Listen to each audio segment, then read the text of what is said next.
दोस्तों आज हम बाल विकास में पढ़ेंगे वृद्धि और विकास के संबंध में। वृद्धि और विकास को अच्छी तरीके से जानेंगे। 25 एमसीक्यू फॉर्मेट में प्रश्न भी होंगे जो आपके टीचर एग्जाम में काफ़ी मदद करेंगे। तो बाल विकास का ये टॉपिक आपको काफ़ी मदद करेगा। बढ़ते हैं अपन वृद्धि की ओर। दोस्तों वृद्धि है क्या? वृद्धि दोस्तों शरीर व्यक्ति का जो शरीर होता है उसके आकार, लंबाई और वजन में होने वाले परिवर्तन से है। और दोस्तों आकार, लंबाई और वजन में जो परिवर्तन होता है उसे मात्रात्मक परिवर्तन कहा जाता है। तो इस प्रकार का जो परिवर्तन होता है आकार, लंबाई में मात्रात्मक परिवर्तन यानी क्वांटिटी जो परिवर्तन होता है इसे वृद्धि कहते हैं। उदाहरण के लिए दोस्तों जब बच्चे की ऊंचाई, वजन और अंगों का आकार बढ़ता है तो उसे वृद्धि कहते हैं। एग्जाम्पल लेते हैं, जब बच्चे की लंबाई अगर 90 सेंटीमीटर है और इससे बढ़कर 100 सेंटीमीटर हो गई यानी बच्चे में वृद्धि हुई यानी मात्रात्मक वृद्धि हुई। वजन जैसे 10 किलो से 15 किलो हो गया यानी कि बच्चे में मात्रात्मक वृद्धि हुई। अब बात करते हैं दोस्तों विकास के बारे में, डेवलपमेंट के बारे में। पहले हमने ग्रोथ के बारे में बात की थी, अब डेवलपमेंट यानी विकास के बारे में बात करते हैं। विकास ऐसा व्यक्तित्व में होने वाले गुणात्मक और मात्रात्मक दोनों प्रकार से परिवर्तन होता है। दोस्तों विकास जो होता है इसमें गुणात्मक और मात्रात्मक दो तरीके से परिवर्तन होता है। विकास में केवल शारीरिक परिवर्तन ही नहीं दोस्तों, इसके अलावा इसमें मानसिक परिवर्तन होता है, सामाजिक परिवर्तन होता है, भावात्मक परिवर्तन होता है, भाषा परिवर्तन होता है और नैतिक क्षेत्र में भी विकास होता है। तो दोस्तों विकास के अंतर्गत मानसिक, सामाजिक, भावात्मक, भाषा और नैतिक जैसे क्षेत्र भी सम्मिलित होते हैं। उदाहरण के लिए देखते हैं दोस्तों, तो बच्चा जैसे बोलना सीख गया, सही गलत समझने लगा, मित्र बनाना सीख गया, यही विकास होता है दोस्तों। कोई बच्चा अगर बोलना सीख जाता है, सही गलत समझने लगता है और मित्र बनाने समझ सीख लेता है, इस प्रकार के जो डेवलपमेंट होता है इसे विकास कहते हैं। बढ़ते हैं दोस्तों इसी क्रम में हम अब आगे बात करते हैं वृद्धि और विकास में अंतर क्या होता है। वृद्धि और विकास के अंतर्गत अंतर जो है वो किस प्रकार से होता है, तो सबसे पहले हम बात करते हैं वृद्धि के बारे में। तो वृद्धि केवल शारीरिक परिवर्तन होता है, जबकि दोस्तों विकास जो होता है वो संपूर्ण व्यक्तित्व में परिवर्तन होता है। विकास संपूर्ण व्यक्ति में परिवर्तन होता है और वृद्धि में केवल शारीरिक परिवर्तन होता है। वृद्धि दोस्तों मात्रात्मक परिवर्तन होता है, जबकि विकास में गुणात्मक और मात्रात्मक दोनों तरीके से परिवर्तन देखने को मिलता है। विकास में गुणात्मक और मात्रात्मक दोनों तरीके से विकास होता है, जबकि वृद्धि मात्रात्मक होती है। अगला है दोस्तों वृद्धि सीमित अवधि तक होती है, एक उम्र के बाद वृद्धि रुक जाती है। और दोस्तों विकास जो है ये जीवन भर चलता रहता है। विकास जीवन पर्यंत चलने वाली प्रक्रिया है। वृद्धि दोस्तों मापी जा सकती है लेकिन विकास को पूरी तरह से नहीं मापा जा सकता है। वृद्धि को मापा जा सकता है और विकास को पूरी तरीके से नहीं मापा जा सकता है। तो दोस्तों आपको वृद्धि और विकास के जो बीच में जो अंतर है वो मुझे उम्मीद है कि आपको समझ में आ गया होगा। बढ़ते हैं अपन आगे। इसी क्रम में दोस्तों विकास की कुछ प्रमुख विशेषताएं हैं, तो विकास की विशेषता है उनको देख लेते हैं। विकास एक सतत प्रक्रिया है यानी निरंतर चलने वाली प्रक्रिया है, इससे कई बार प्रश्न बनता है। विकास क्रमबद्ध होता है दोस्तों, एक निश्चित क्रम में होता है। विकास विकास सामान्य से विशिष्ट की ओर होता है दोस्तों, ये भी बात याद रख लीजिए कि विकास जो होता है ये सामान्य से विशिष्ट की ओर होता है। विकास सिर से पैर की ओर होता है, विकास निकट से दूर की ओर होता है दोस्तों। और विकास पर वंशानुक्रम और वातावरण दोनों का प्रभाव पड़ता है। विकास पर वंशानुक्रम और वातावरण दोनों का प्रभाव पड़ता है। उदाहरण के लिए हम देखते हैं विकास किस प्रकार से होता है। तो दोस्तों बच्चा सबसे पहले अपनी गर्दन को संभालता है, फिर बैठना बैठना सीखता है और फिर चलना सीखता है। इसी प्रकार से जो क्रमबद्ध होता है विकास, इसे विकास कहा जाता है। बढ़ते इसी क्रम में दोस्तों आगे, तो वृद्धि और विकास के संबंध में कई मनोवैज्ञानिकों ने महत्वपूर्ण सिद्धांत दिए, अपनी प्रतिक्रिया दी। उनमें सबसे पहले बात करते हैं अपन जीन पियाजे के बारे में। जीन पियाजे दोस्तों प्रसिद्ध मनोवैज्ञानिक है, इनके द्वारा संज्ञानात्मक विकास सिद्धांत दिया गया। कौन सा सिद्धांत? संज्ञानात्मक विकास सिद्धांत जीन पियाजे के द्वारा दिया गया। और इन्होंने बौद्धिक विकास की दोस्तों 4 अवस्था बताई। 4 अवस्था संवेदी गामक अवस्था, जिसे इंद्रजनित गामक अवस्था भी कहा जाता है, पूर्व संचालन, ठोस संचालन और औपचारिक संचालन अवस्था, ये 4 अवस्था इनके द्वारा बताई गई। अगले मनोवैज्ञानिक है दोस्तों लेव वाइगोत्स्की, और इनके द्वारा सामाजिक संस्कृति का सिद्धांत दिया गया लेव वाइगोत्स्की के द्वारा। बालक का विकास सामाजिक अंतःक्रिया और भाषा के माध्यम से होता है, ऐसी बात लेव वाइगोत्स्की के द्वारा सिद्ध की गई। लेव वाइगोत्स्की का जो सामाजिक सांस्कृतिक सिद्धांत है दोस्तों, इसे जेडपीडी यानी जोन ऑफ प्रोक्सिमल डेवलपमेंट के सिद्धांत के नाम से इसे जाना जाता है। अगला सिद्धांत है दोस्तों एरिक इरिक्सन, एक प्रसिद्ध मनोवैज्ञानिक है, और एरिक इरिक्सन के द्वारा दोस्तों मनो सामाजिक विकास का सिद्धांत दिया गया था। एरिक इरिक्सन ने कौन सा सिद्धांत दिया था? मनोसामाजिक विकास सिद्धांत इरिक्सन के द्वारा दिया गया था। इरिक्सन के द्वारा दोस्तों इसके संबंध में 8 मनोसामाजिक चरणों के बारे में बात की गई और प्रत्येक चरण में एक संघर्ष होता है, इस प्रकार से इनका सिद्धांत दिया गया। चौथा है दोस्तों सिगमंड फ्रायड। सिगमंड फ्रायड ने मनोयौन विकास सिद्धांत दिया था। कौन सा सिद्धांत दिया इन्होंने? मनोयौन विकास सिद्धांत दिया था सिगमंड फ्रायड ने। व्यक्तित्व विकास के दोस्तों इन्होंने मनोयौन के 5 चरणों में बताए, मुख, गुदा, जन्नांग, जैसे इस प्रकार से 5 अवस्था इन्होंने 5 चरणों में मनोयौन विकास को बताया था। अगला है दोस्तों विकास के संबंध में, व्यवहारवादी विकास के संबंध में जे बी वाटसन ने इन्होंने व्यवहारवाद दिया था। J B Watson, John Bright Watson इनका पूरा नाम है। व्यवहारवाद के समर्थक है दोस्तों। बालक का व्यवहार वातावरण और अनुभवों से निर्मित होता है, ये बात जे बी वाटसन के द्वारा सिद्ध की गई थी। अगला दोस्तों B F Skinner. B F Skinner ने दोस्तों प्रचालन अनुबंधन का सिद्धांत दिया और इन्होंने दंड पुरस्कार के माध्यम से व्यवहार को नियंत्रित करने और विकसित किया। ये जो सिद्धांत है दोस्तों बी एफ स्किनर के द्वारा दिया गया।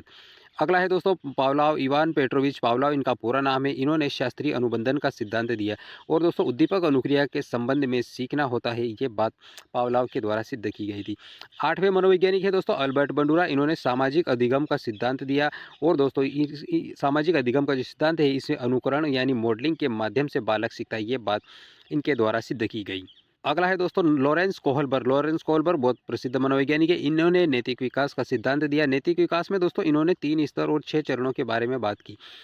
अगला है हार्वर्ड गार्डनर, जो बहुबुद्धि का सिद्धांत दिया था हार्वर्ड गार्डनर ने और दोस्तों इनके अनुसार बुद्धि एक नहीं बल्कि अनेक प्रकार की होती हैं, जैसे भाषाई बुद्धि, तार्किक बुद्धि, संगीत बुद्धि। इन्होंने बुद्धि के संबंध में बहुबुद्धि का सिद्धांत दिया हार्वर्ड गार्डनर ने। अगला है 11वां दोस्तों अर्नोल्ड गेस्ले। अर्नोल्ड गेस्ले ने इन्होंने परिपक्वता का सिद्धांत दिया। विकास की जैविक परिपक्वता के अनुसार दोस्तों परिपक्वता स्वाभाविक रूप से होती है, ये सिद्धांत परिपक्वता का जो सिद्धांत है अर्नोल्ड गेसल के द्वारा दिया गया। दोस्तों इन सारे मनोविज्ञानियों के संबंध में हम इनसे संबंधित पूर्ण जानकारी किसी अलग वीडियो में एक एक मनोवैज्ञानिक को लेकर हम दे देंगे। बढ़ते हैं हम आज की वीडियो का पहला प्रश्न। दोस्तों पहला प्रश्न है वृद्धि का संबंध किससे है? वृद्धि का संबंध किससे है दोस्तों? तो वृद्धि का संबंध मानसिक परिवर्तन, सामाजिक परिवर्तन, शारीरिक परिवर्तन और नैतिक परिवर्तन। वृद्धि के बारे में बात की गई। ये वृद्धि दोस्तों मात्रात्मक होती है, इसलिए शारीरिक परिवर्तन वृद्धि का संबंध होता है। विकास की प्रक्रिया है दोस्तों। विकास की प्रक्रिया कैसी है? तो दोस्तों ये सतत चलने वाली प्रक्रिया है। विकास सतत चलता है, जीवन पर्यंत चलता रहता है। तीसरा प्रश्न है वृद्धि किस प्रकार का परिवर्तन है? तो दोस्तों वृद्धि एक प्रकार का मात्रात्मक परिवर्तन है। वृद्धि किस प्रकार का परिवर्तन है? मात्रात्मक परिवर्तन है। और दोस्तों विकास मात्रात्मक और गुणात्मक दोनों प्रकार का है। अगला है दोस्तों विकास में शामिल है। विकास में क्या शामिल है? केवल ऊंचाई का बढ़ना, केवल वजन का बढ़ना या संपूर्ण व्यक्तित्व परिवर्तन? दोस्तों विकास जो है इसमें संपूर्ण व्यक्तित्व का परिवर्तन शामिल है। करेक्ट आंसर इसका सी वाला है। विकास का सिद्धांत सिर से पैर की होता है कहलाता है, तो इसे सिफालोडल कहलाता है। छठा प्रश्न है निकट से दूर की ओर विकास होता है। दोस्तों निकट से दूर की ओर विकास सिद्धांत इसे क्या कहा जाता है? तो इसे प्रोक्सिमोडिस्टल कहा जाता है। अगला प्रश्न विकास को प्रभावित करने वाले कारक। विकास जो है डेवलपमेंट को प्रभावित कौन कौन करते हैं? तो वंशानुक्रम इसे प्रभावित करता है, वातावरण भी प्रभावित करता है। दोनों दोस्तों करेक्ट है, इसका सी वाला आंसर है। वंशानुक्रम और वातावरण दोनों ही विकास को प्रभावित करते हैं। वृद्धि मापी जा सकती है दोस्तों? तो हाँ बिल्कुल वृद्धि मापी जा सकती है, क्योंकि वृद्धि जो होती है दोस्तों ये मात्रात्मक होती है। अगला है दोस्तों विकास किस अवधि तक चलता है? दोस्तों विकास जीवन भर चलने वाली प्रक्रिया है। विकास जीवन पर्यंत चलता है। बच्चा पहले गर्दन संभालता है फिर बैठता है, यह उदाहरण है। दोस्तों ये उदाहरण किस प्रकार का है? अव्यवस्थित विकास का, क्रमबद्ध विकास का, आकस्मिक विकास का, असामान्य विकास। दोस्तों बच्चा अगर सबसे पहले गर्दन को संभालता है फिर बैठना सीखता है और फिर चलता है दोस्तों, तो ये जो उदाहरण है दोस्तों ये क्रमबद्ध विकास का उदाहरण। 11वां प्रश्न है वृद्धि रुक सकती है पर विकास। दोस्तों वृद्धि एक समय के निश्चित समय के पश्चात रुक जाती है, लेकिन विकास दोस्तों ये जीवन भर चलता रहता है, सतत चलता है, तो रुक जाता है चलता रहता है। तो दोस्तों करेक्ट आंसर इसका बी वाला चल जाता है। रुकता नहीं है विकास, समाप्त हो जाता है ऐसा भी नहीं, घटता भी नहीं है। तो दोस्तों करेक्ट आंसर है बी वाला, विकास चलता रहता है। विकास होता है दोस्तों तो विकास सामान्य से विशिष्ट की ओर होता है। अगला प्रश्न केफालोडिकल सिद्धांत का संबंध है। तो दोस्तों ये शारीरिक दिशा से सिद्धांत से संबंधित है। विकास का संबंध नहीं है। विकास का संबंध किससे नहीं है? मानसिकता से। मानसिकता से विकास का संबंध है। व्यवहार से, केवल लंबाई से, सामाजिकता से। तो दोस्तों केवल लंबाई से विकास का संबंध नहीं है। विकास का संबंध मानसिकता से है, व्यवहार से है, सामाजिकता से है। अगला प्रश्न वृद्धि का उदाहरण है। दोस्तों वृद्धि का उदाहरण क्या है? इसमें भाषा सीखना वृद्धि का उदाहरण नहीं है। मित्र बनाना ये भी वृद्धि का उदाहरण नहीं है। वजन बढ़ना दोस्तों वृद्धि का उदाहरण है। यानी 15वें प्रश्न का करेक्ट आंसर सी वाला है। नैतिक निर्णय लेना ये विकास का पहलू है। तो दोस्तों भाषा सीखना, मित्र बनाना, नैतिक निर्णय जैसे विकास के उदाहरण है और वजन का बढ़ना वृद्धि का उदाहरण है। अगला है दोस्तों विकास का अध्ययन किसका विषय है? विकास का अध्ययन किसका विषय है? विकास का अध्ययन मनोविज्ञान का विषय है। विकास की प्रक्रिया है दोस्तों, तो विकास की जो प्रक्रिया है वो एक प्रकार की क्रमिक प्रक्रिया है। करेक्ट आंसर इसका बी वाला है। विकास में परिवर्तन होते हैं दोस्तों। विकास में केवल शारीरिक, केवल मानसिक या फिर मात्रात्मक एवं गुणात्मक। दोस्तों विकास जो है इसमें मात्रात्मक एवं गुणात्मक दो प्रकार के परिवर्तन होते हैं। बाल विकास का क्षेत्र नहीं है, बाल विकास का क्षेत्र कौन-सा नहीं है? सामाजिक जो है ये बाल विकास का क्षेत्र है, मानसिक भी बाल विकास का क्षेत्र है, औद्योगिक ये वाला नहीं है, संवेगात्मक बाल विकास का क्षेत्र है। तो दोस्तों बाल विकास का क्षेत्र कौन-सा नहीं है? तो औद्योगिक बाल विकास क्षेत्र नहीं, करेक्ट आंसर इसका औद्योगिक है। अगला प्रश्न वृद्धि की सीमा है। वृद्धि की सीमा क्या है? तो दोस्तों वृद्धि सीमित अवधि के लिए होती है, बाकी विकास तो जीवन भर पर्यंत चलता रहता है। तो 20वें प्रश्न का करेक्ट आंसर वृद्धि की सीमा एक सीमित अवधि तक होती है। 21वां प्रश्न विकास का प्रमुख सिद्धांतकार कौन है? दोस्तों विकास का प्रमुख सिद्धांतकार कौन है? तो जीन पियाजे विकास के प्रमुख सिद्धांतकार के रूप में जाना जाता है। संज्ञानात्मक विकास सिद्धांत दिया था तो दोस्तों ये पियाजे के द्वारा ही दिया गया था। संज्ञानात्मक विकास सिद्धांत इसे कॉग्निटिव डेवलपमेंट थ्योरी के नाम से जाना जाता है। अगला है दोस्तों सामाजिक सांस्कृतिक सिद्धांत दिया था तो सामाजिक सांस्कृतिक सिद्धांत किसने दिया था? तो ये दिया था दोस्तों वाइगोत्स्की के द्वारा सामाजिक सांस्कृतिक सिद्धांत दिया गया था। अगला है मनोसामाजिक विकास सिद्धांत किसने दिया था? तो दोस्तों ये एरिक एरिक्सन के द्वारा दिया गया था। अगला है दोस्तों वीडियो का लास्ट प्रश्न वृद्धि प्रभावित होती है तो वृद्धि से दोस्तों पोषण से प्रभावित होती है, व्यायाम से होती है, स्वास्थ्य से होती है, उपरोक्त सभी इसका करेक्ट आंसर है। प्रतिभाशाली बालक की पहचान सामान्यतः किस आईक्यू स्तर से की जाती है? दोस्तों प्रतिभाशाली बालक जो होते हैं उनका आईक्यू स्तर किस आईक्यू स्तर से उनकी पहचान होती है? तो दोस्तों 100 से ऊपर, 110 से ऊपर, 130 से ऊपर या फिर 120 से ऊपर। दोस्तों प्रतिभाशाली बालकों की बात की गई यहाँ पर और इनका जो आईक्यू लेवल 130 से अधिक होता है, इसलिए इनकी पहचान 130 से ऊपर के बालक जो होते हैं उन्हें प्रतिभाशाली की श्रेणी में रखा जाता है। दूसरा प्रश्न है प्रतिभाशाली बालकों को व्यवस्थित अध्ययन करने वाले प्रसिद्ध मनोवैज्ञानिक कौन है? प्रतिभाशाली बालक जो होते हैं दोस्तों उन पर व्यवस्थित अध्ययन करने वाले मनोवैज्ञानिक कौन है? तो पियाजे है, यहाँ पर थॉर्नडाइक है, लुईस टर्मन है या फिर स्किनर। दोस्तों प्रतिभाशाली बालकों पर व्यवस्थित अध्ययन करने का कार्य लुईस टर्मन के द्वारा किया गया था। सी वाला दूसरे प्रश्न का करेक्ट आंसर है।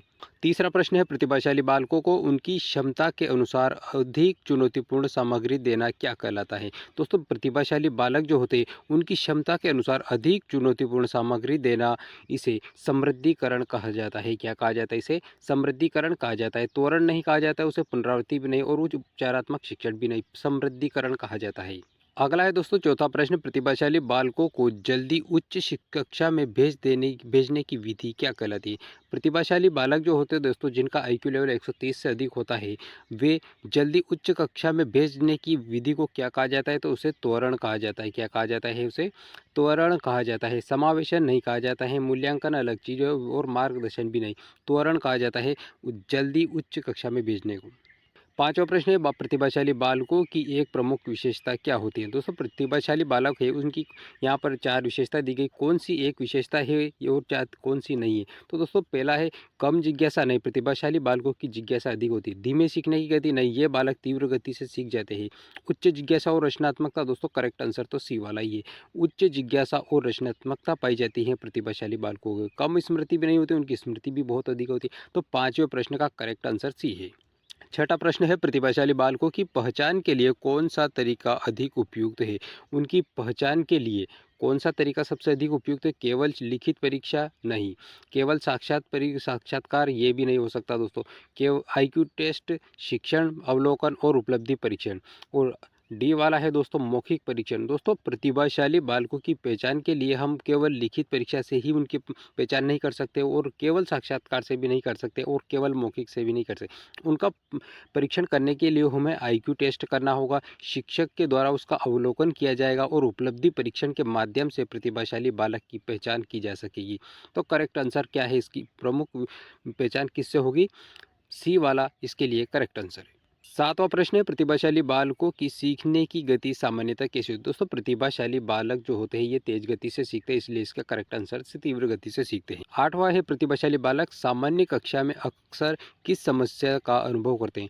जो दोस्तों तीव्र बालक होते हैं, प्रतिभाशाली बालक होते हैं, वो सामान्य कक्षा जो होती है उसमें किस समस्या का अनुभव करते हैं? तो अनुशासन की समस्या, उबाऊपन, कम स्मृति या फिर डर। तो दोस्तों ये जो प्रतिभाशाली बालक होते हैं ये सामान्य जो कक्षा होती है उसमें उबाऊपन महसूस करते हैं, अपने आप को उबाऊपन महसूस। अनुशासन की समस्या ये वाली समस्या नहीं होती, कम स्मृति की भी नहीं और डर वाली भी कोई बात। उबाऊपन इसकी प्रमुख समस्या का अनुभव करता है बालक। अगला प्रश्न है प्रतिभाशाली बालकों में निम्न में से कौन सी क्षमता अधिक होती? किस प्रकार की क्षमता बच्चों में अधिक होती? याद रखने की क्षमता, कम क्षमता समस्या समाधान क्षमता, कल्पना शक्ति समस्या, कम कल्पना शक्ति समस्या या फिर कम भाषा विकास। दोस्तों प्रतिभाशाली जो बालक होते हैं उनकी क्षमता किस में अधिक होती है? तो दोस्तों समस्या समाधान करने की क्षमता सर्वाधिक होती है प्रतिभाशाली बालकों में। 10वां प्रश्न, प्रतिभाशाली बालकों के लिए सबसे उपयुक्त शिक्षण वातावरण कैसा होना चाहिए? दोस्तों प्रतिभाशाली बालक जो है उनके लिए उपयुक्त शिक्षक का वातावरण कैसा होना चाहिए? कठोर अनुशासन वाला इस प्रकार का नहीं होना चाहिए। चुनौतीपूर्ण और रचनात्मक, बिल्कुल चुनौतीपूर्ण और रचनात्मक उनका वातावरण प्रदान किया जाना चाहिए शिक्षण के लिए। कि रटने की केवल रटने वाला ये भी नहीं है, एक समान कार्य देने वाला ये भी नहीं है। तो दोस्तों 10वें प्रश्न का करेक्ट आंसर है प्रतिभाशाली बालकों के लिए सबसे उपयुक्त शिक्षण वातावरण जो है वो चुनौतीपूर्ण और रचनात्मक होना चाहिए। करेक्ट आंसर इसका बी वाला है। 11वां प्रश्न दोस्तों, प्रतिभाशाली बालकों में भाषा विकास सामान्यतः कैसे होता है? दोस्तों प्रतिभाशाली बालक जो होते हैं उनमें भाषा का विकास किस प्रकार से होता है? तो दोस्तों तेज गति से होता है भाषा का विकास, अस्थिर से नहीं होता है, सामान्य भी नहीं और बहुत धीमा भी नहीं होता। क्योंकि प्रतिभाशाली बालकों के बारे में बात की गई यहाँ पर, तो इनका विकास तीव्र गति से होता है। हर प्रकार से इन बालकों का भले चाहे संज्ञानात्मक विकास हो, सामाजिक विकास हो या फिर भाषा विकास हो, हर प्रकार से विकास इनका तेज गति से होता है। 12वां प्रश्न है दोस्तों, प्रतिभाशाली बालक किस प्रकार के कार्य पसंद करते हैं? ये किस प्रकार के कार्य पसंद करते हैं? तो सरल कार्य पसंद करते हैं, दोहराव वाले कार्य, चुनौतीपूर्ण कार्य या निष्क्रिय कार्य। दोस्तों प्रतिभाशाली बालक जो होते हैं ये चुनौतीपूर्ण कार्य पसंद करते हैं। करेक्ट आंसर इसका सी वाला है। अगला है प्रतिभाशाली बालकों की शिक्षा का मुख्य उद्देश्य क्या है? दोस्तों प्रतिभाशाली बालक जो है उनकी शिक्षा का मुख्य उद्देश्य क्या होता है? उन्हें अलग रखना करना नहीं, उनकी क्षमता का अधिकतम विकास करना। दोस्तों करेक्ट आंसर तो ये बी वाला ही है। उन्हें सामान्य बनाना नहीं, उन्हें सीमित रखना, ये वाला भी नहीं। दोस्तों 13वें प्रश्न का करेक्ट आंसर, उनकी प्रतिभाशाली बालक जो होते हैं उनकी शिक्षा का मुख्य उद्देश्य होता है उनकी क्षमताओं का अधिकतम विकास करना, इसका करेक्ट आंसर है। अगला है 14 नंबर का प्रश्न है दोस्तों, प्रतिभाशाली बालकों में सोचने की शैली सामान्यतः कैसी होती है? दोस्तों सोचने की शैली किस प्रकार की होती है प्रतिभाशाली बालकों में? तो रटने वाली नहीं, सीमित ये भी नहीं, सृजनात्मक और विश्लेषणात्मक। दोस्तों करेक्ट आंसर इसका सी वाला ही है। क्योंकि प्रतिभाशाली जो बालक होते हैं उनके सोचने समझने की शैली सृजनात्मक होती है और विश्लेषणात्मक होती है, तार्किक होती है। अनिश्चित डी वाला भी नहीं। दोस्तों 14 प्रश्न का आंसर है सी। अगला है 15वां प्रश्न, प्रतिभाशाली बालकों के लिए विशेष कार्यक्रम क्या कहलाता है? प्रतिभाशाली बालकों के लिए दोस्तों विशेष कार्यक्रम को क्या कहा जाता है? तो दोस्तों इनके लिए जो विशेष कार्य किया जाता है पढ़ाने के लिए, उसे गिफ्टेड एजुकेशन प्रोग्राम कहा जाता है। करेक्ट आंसर इसका बी वाला है। 16वां प्रश्न, प्रतिभाशाली बालकों की पहचान के लिए सबसे प्रारंभिक माध्यम क्या होता है? दोस्तों प्रतिभाशाली बालकों की पहचान के लिए सबसे प्रारंभिक माध्यम क्या है? परीक्षा, शिक्षक का अवलोकन, रिपोर्ट कार्ड या फिर पुरस्कार। तो दोस्तों शिक्षक का जो अवलोकन होता है ये सबसे पहले प्रारंभिक माध्यम होता है प्रतिभाशाली बालकों की पहचान करने के लिए। 17वां प्रश्न है, प्रतिभाशाली बालकों में स्मृति की क्षमता सामान्यतः कैसी होती है? तो दोस्तों स्मृति यानी मेमोरी की क्षमता सामान्यतः किस प्रकार की होती है प्रतिभाशाली बालकों में? तो देखते हैं, कम होती है नहीं, अधिक होती है, बहुत अधिक होती है। दोस्तों प्रतिभाशाली जो बालक होते हैं उनकी स्मृति क्षमता अधिक होती है, तो करेक्ट आंसर तो इसका बी वाला ही। समान होती है, हर बच्चों जैसी नहीं होती, अस्थिर भी नहीं होती है, तो करेक्ट आंसर है 17वें प्रश्न का अधिक होती है। 18वां प्रश्न, प्रतिभाशाली बालकों के लिए कौन सी शिक्षण पद्धति उपयुक्त मानी जाती है? प्रतिभाशाली बालकों के लिए कौन सी शिक्षण पद्धति उपयुक्त मानी जाती है? रटने की पद्धति, परियोजना पद्धति, दंड पद्धति या फिर अनुकरण पद्धति। दोस्तों इस प्रकार के जो बालक होते हैं हाई आईक्यू लेवल वाले, उनके लिए परियोजना पद्धति सबसे उपयुक्त मानी जाती है। करेक्ट आंसर 18वें प्रश्न का बी वाला है, परियोजना पद्धति। अगला है दोस्तों 19वां प्रश्न, प्रतिभाशाली बालकों में किस प्रकार की जिज्ञासा अधिक होती है? प्रतिभाशाली बालकों में किस प्रकार की जिज्ञासा अधिक होती है? सामान्य, वैज्ञानिक या और खोजपरक, कम और सीमित। दोस्तों प्रतिभाशाली बालकों की जो जिज्ञासा होती है वो वैज्ञानिक जिज्ञासा होती है, तर्कपूर्ण होती है और दोस्तों खोजपरक होती है। करेक्ट आंसर इसका बी वाला है। अगला है दोस्तों 20वां प्रश्न, प्रतिभाशाली बालकों को प्रेरित करने का सर्वोत्तम तरीका क्या है? प्रतिभाशाली बालकों को प्रेरित करने का सर्वोत्तम तरीका दंड देना नहीं, दंड देना ये सर्वोत्तम तरीका नहीं। रुचि आधारित गतिविधियां देना। दोस्तों करेक्ट आंसर तो इसका बी वाला है। क्योंकि प्रतिभाशाली बालक जो है उन्हें प्रेरित करने के लिए सर्वोत्तम तरीका जो होता है वो रुचि, उनकी रुचि के आधार पर शिक्षण प्रदान करना, गतिविधियां प्रदान करना उनके लिए उपयुक्त होता है। केवल होमवर्क देना ये भी नहीं है, केवल परीक्षा लेना ये भी नहीं है, तो करेक्ट आंसर 20वें प्रश्न का बी वाला है। 21वां प्रश्न है दोस्तों, प्रतिभाशाली बालकों में सामान्यतः किस प्रकार की सोच पाई जाती है? दोस्तों प्रतिभाशाली बालकों में किस प्रकार की सोच पाई जाती है? संकीर्ण पाई जाती है? नहीं, गलत आंसर है। विस्तृत और रचनात्मक दोस्तों करेक्ट आंसर है। रचनात्मकता और विस्तृत सोच पाई जाती है प्रतिभाशाली बालकों में, इसके लिए परफेक्ट आंसर बी वाला है। सीमित सोच भी नहीं पाई जाती है और नकारात्मक सोच भी नहीं पाई जाती। तो दोस्तों 21वें प्रश्न का करेक्ट आंसर है विस्तृत और रचनात्मक सोच पाई जाती है प्रतिभाशाली बालकों में। दोस्तों आपको वीडियो पसंद आ रहा है तो लाइक कर दीजिए। चैनल पर अगर आप नए हैं तो चैनल को सब्सक्राइब भी कर लीजिए। बढ़ते हैं अपन अगले प्रश्न की ओर। 22वां प्रश्न है, प्रतिभाशाली बालकों को सामान्य कक्षा में पढ़ाने के लिए कौन सी रणनीति अपनाई जाती है? दोस्तों ये जो बच्चे होते हैं प्रतिभाशाली बालक, इनको सामान्य कक्षा में पढ़ाने के लिए किस प्रकार की रणनीति अपनाई जाती है? तो उसे कहा जाता है दोस्तों समान कार्य देना नहीं, डिफरेंटेड इंस्ट्रक्शंस। दोस्तों ये वाला इसके कर लिए करेक्ट, उसके लिए डिफरेंटेड इंस्ट्रक्शन दिए जाने चाहिए इस प्रकार के बालकों के लिए, प्रतिभाशाली बालकों के लिए। केवल परीक्षा लेना ये भी आंसर नहीं, अनुशासन बढ़ाना ये भी नहीं, और समान कार्य देना ये भी नहीं। करेक्ट आंसर इसका बी वाला है। 23वां प्रश्न, प्रतिभाशाली बालकों की सामाजिक समस्या का मुख्य कारण क्या हो सकता है? प्रतिभाशाली बालक जो होते हैं उनकी सामाजिक समस्या का प्रमुख कारण क्या होता है? कम बुद्धि नहीं, मानसिक आयु और सामाजिक आयु में अंतर दोस्तों ये हो सकता है। मानसिक आयु और सामाजिक आयु जो है दोस्तों ये सामाजिक समस्या का प्रमुख कारण हो सकता है। कम रुचि नहीं, कम स्मृति ये भी नहीं। तो दोस्तों 23वें प्रश्न का करेक्ट आंसर है मानसिक बालक की मानसिक आयु और सामाजिक आयु में अंतर सामाजिक समस्या का कारण बन सकता है। करेक्ट आंसर 23वें का बी है। 24वां प्रश्न, प्रतिभाशाली बालक प्रायः किस गतिविधि में उत्कृष्ट होते हैं? दोस्तों किस प्रकार की गतिविधियों में उत्कृष्टता प्रदान बताते हैं प्रतिभाशाली बालक? तो दोस्तों समस्या समाधान की जो गतिविधि है इसमें उत्कृष्ट होते हैं अन्य बालकों की तुलना में, क्योंकि इनका आईक्यू लेवल उत्कृष्ट होता है, 130 से अधिक होता है। साधारण कार्य करते हैं ये भी नहीं, दोहराव वाले होते ही नहीं है, और अनुकरण भी नहीं करते, नकल नहीं करते हैं। 25वां प्रश्न, प्रतिभाशाली बालकों में कौन सी क्षमता अधिक विकसित होती है? किस प्रकार की क्षमता इन बालकों में सबसे अधिक होती है? तो अनुकरण की नहीं, कल्पना शक्ति। दोस्तों बिल्कुल कल्पना शक्ति अच्छी विकसित होती है। आलस्य नहीं होते, डर भी नहीं होता। तो दोस्तों करेक्ट आंसर है इसका कल्पना शक्ति। कल्पना शक्ति प्रतिभाशाली बालकों में सबसे अधिक क्षमता विकसित होती है। करेक्ट आंसर इसका बी वाला है। 26वां प्रश्न, प्रतिभाशाली बालकों के लिए पाठ्यक्रम कैसा होना चाहिए? इन बालकों के लिए दोस्तों विस्तृत और समृद्ध पाठ्यक्रम होना चाहिए। प्रतिभाशाली बालकों के लिए पाठ्यक्रम कैसा? समृद्ध और विस्तृत होना चाहिए। सरल नहीं होना चाहिए, सामान्य भी नहीं, और सीमित भी नहीं होना चाहिए।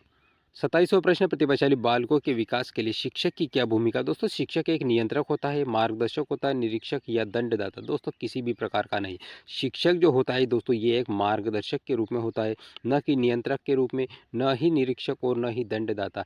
प्रतिभाशाली बालकों के लिए दोस्तों शिक्षक की जो भूमिका है वो मार्गदर्शक के रूप में होती है। करेक्ट आंसर इसका बी वाला है। अगला प्रश्न दोस्तों 28वां प्रश्न, प्रतिभाशाली बालकों को प्रश्न पूछने की प्रवृत्ति कैसी होती है? प्रतिभाशाली बालक जो तो उनमें प्रश्न पूछने की प्रवृत्ति कैसी होती है? तो कम होती है, सामान्य होती है, बहुत अधिक होती है, या नहीं होती? प्रतिभाशाली बालक जो होते हैं उनकी प्रश्न पूछने की प्रवृत्ति सर्वाधिक होती है, बार बार प्रश्न पूछते हैं, जब तक उनकी समस्या समाधान नहीं कर पाते हैं तब तक प्रश्न पूछते रहते हैं। तो ये प्रश्न पूछने की प्रवृत्ति प्रतिभाशाली बालकों में सर्वाधिक पाई जाती है। 29वां प्रश्न दोस्तों, प्रतिभाशाली बालकों में सीखने की शैली कैसी होती है? सीखने की शैली दूसरों पर निर्भर होती है, स्वप्रेरित, निष्क्रिय या सेमी? दोस्तों प्रतिभाशाली बालकों में सीखने की जो शैली है वो तो स्वप्रेरित होती है, सेल्फ डायरेक्टेड होती है। करेक्ट आंसर इसका बी विपरीत है। अगला प्रश्न है, प्रतिभाशाली बालकों की प्रमुख पहचान क्या है? क्या पहचान है प्रतिभाशाली बालकों की? तो दोस्तों कम बुद्धि लब्धि या फिर उच्च बुद्धि लब्धि, रचनात्मकता और जिज्ञासा? दोस्तों करेक्ट आंसर इसका बी वाला है। कम रुचि भी नहीं है, सीमित सोच भी नहीं, और कम बुद्धि भी नहीं। प्रतिभाशाली बालकों की प्रमुख पहचान किससे होती है? उनकी उच्च बुद्धि लब्धि से, उनकी उच्च रचनात्मकता से, और उनकी जिज्ञासा प्रवृत्ति से प्रतिभाशाली बालकों की पहचान की जा सकती है। तो दोस्तों हावर्ड गार्डनर का जन्म है 11 जुलाई 1943 को अमेरिका में हुआ था। कहाँ पर हुआ था? अमेरिका के निवासी थे ये, और 11 जुलाई 1943 को इनका जन्म हुआ था। इन्होंने किस क्षेत्र में कार्य किया? तो इनके द्वारा दोस्तों विकासात्मक मनोविज्ञान के क्षेत्र में इनके द्वारा कार्य किया गया था। विकासात्मक मनोविज्ञान के क्षेत्र में और शिक्षा के क्षेत्र में गार्डनर के द्वारा कार्य किया गया था। इनका कार्यस्थल कहाँ पर था? तो दोस्तों हार्वर्ड यूनिवर्सिटी में था। इनके द्वारा विशेष रूप से दोस्तों बहुबुद्धि का सिद्धांत दिया गया था। बुद्धि के संबंध में हार्वर्ड गार्डनर ने मल्टीपल इंटेलिजेंसी थ्योरी यानी बहुबुद्धि का सिद्धांत दिया था। इसी के नाम से इन्हें जाना जाता है। बढ़ते दोस्तों इसी क्रम में आगे, तो गार्डनर के द्वारा दोस्तों बुद्धि के 8 प्रकार बताए गए, और ये जो 8 प्रकार है दोस्तों, इन 8 प्रकार से एग्जाम में एक न एक प्रश्न बनता है। टीचर एग्जाम में इनसे संबंधित कई बार प्रश्न बने हैं। 8 को आप ध्यान से देखिए, देखिए इन्हीं से संबंधित प्रश्न बनते हैं। भाषाई बुद्धि के बारे में बात करते हैं दोस्तों। भाषाई बुद्धि को लिंग्विस्टिक इंटेलिजेंसी कहा जाता है और इसका भाषा का प्रभावी बनाने के लिए भाषाई बुद्धि का प्रयोग किया जाता है। अगला है दोस्तों तार्किक गणितीय बुद्धि, और इससे भी प्रश्न बनता है। लॉजिकल मैथमेटिकल इंटेलिजेंसी से कहा जाता है अंग्रेजी में। और दोस्तों इसका तर्कशास्त्र और गणितीय क्षमता को विकसित करने के लिए तार्किक गणितीय बुद्धि यानी लॉजिकल मैथमेटिकल इंटेलिजेंसी का प्रयोग होता है। अगला है दोस्तों तीसरी बुद्धि है हमारी दृश्य स्थानिक बुद्धि, और दृश्य स्थानिक बुद्धि को विजुअल स्पेटियल इंटेलिजेंसी कहा जाता है। इसमें क्या होता है कि दृश्य जैसे कि चित्र और स्थान को समझने से संबंधित विकास किया जाता है। अगला है दोस्तों संगीत बुद्धि, संगीतात्मक बुद्धि भी इसे कहा जाता है। म्यूजिकल इंटेलिजेंसी इसे अंग्रेजी में कहते हैं। संगीत को समझने और उसकी क्षमता को बढ़ाने के लिए इस संगीतात्मक बुद्धि का प्रयोग किया जाता है।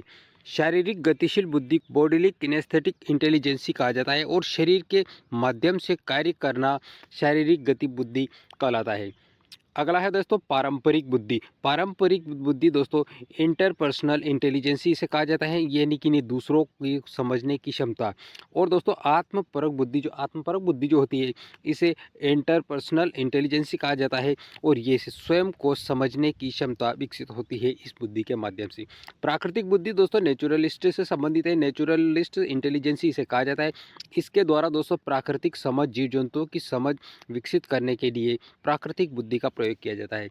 तो दोस्तों इन सारे टॉपिक 8 से प्रश्न बनते हैं। भाषाई बुद्धि, तार्किक गणितीय बुद्धि, दृश्य स्थानिक बुद्धि, संगीतात्मक बुद्धि, शारीरिक गतिशील बुद्धि, पारस्परिक बुद्धि, आत्मपरक बुद्धि और प्राकृतिक बुद्धि, 8 से टॉपिक से संबंधित प्रश्न बनते हैं।